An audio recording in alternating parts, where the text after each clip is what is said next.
is that hard times create hard men.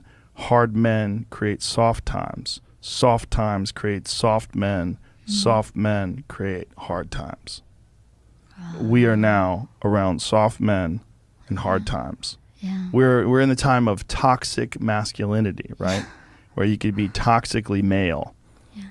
And then if you're suppressing masculinity, you're going to bring on hard times. It doesn't mean masculinity doesn't mean you're mean. Yeah. It doesn't mean you're angry. It means strength. Yes. It means discipline. It means the ability, like you need a military. And if you don't think you need a military, you need to go and pay attention to the rest of the world, because there's militaries all over the world that are doing horrific things. If you don't have a military in this country that can combat that and at least act as a deterrent to them doing things, you're going to get taken over. Yeah.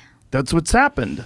I mean, look what's happening to Hong Kong, right? I mean, this is a city that essentially doesn't have a military, and they were a British colony for a long time, and they gave it back over to China, and they were kind of acting like they were independent until recently. Yeah. And during the pandemic, they ramped it up, and it's gotten even worse. Yeah.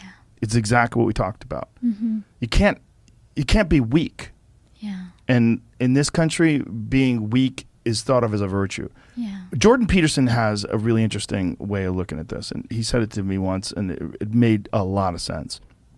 He said, people think that you should be weak and you should be docile, and then you should be a pacifist. He goes, no, you should be a monster. He said you should be a monster, you should be ruthlessly ambitious, and then learn how to control it.